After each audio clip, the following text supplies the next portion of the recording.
My name is Tiaso Nicholas Weadeck. I am an asylum seeker from Cameroon.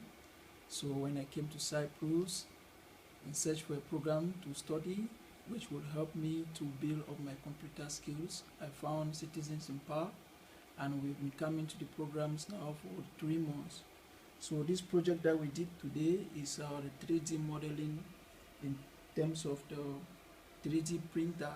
So today the teacher taught us how to do 3D modeling and designing using a program Cora. So after that, we came out with a project to design a ship. So you can see from the 3D printer, we just finished the project and we printed a ship in the 3D format.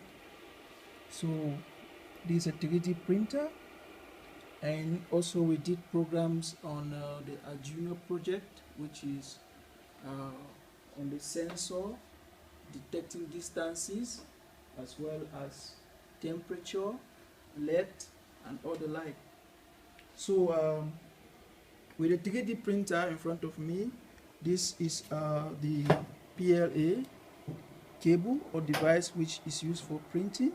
Then we have the sensor where we passed in the PLA cable to go to the system that prints the device, like the ship that has just been printed. Then in front of the 3D printer, we have the system board, which allows you to program the device.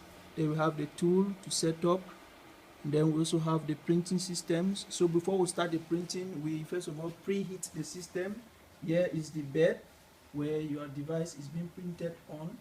And then you now have a small robotic system at the right hand side, which is made up of the thermistor and a cooling fan and all the like.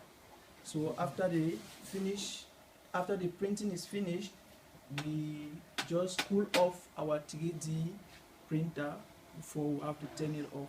So this is just the basic of the program, and I'm very excited because this is my first time that I came in contact to study such a program, and I'm very grateful.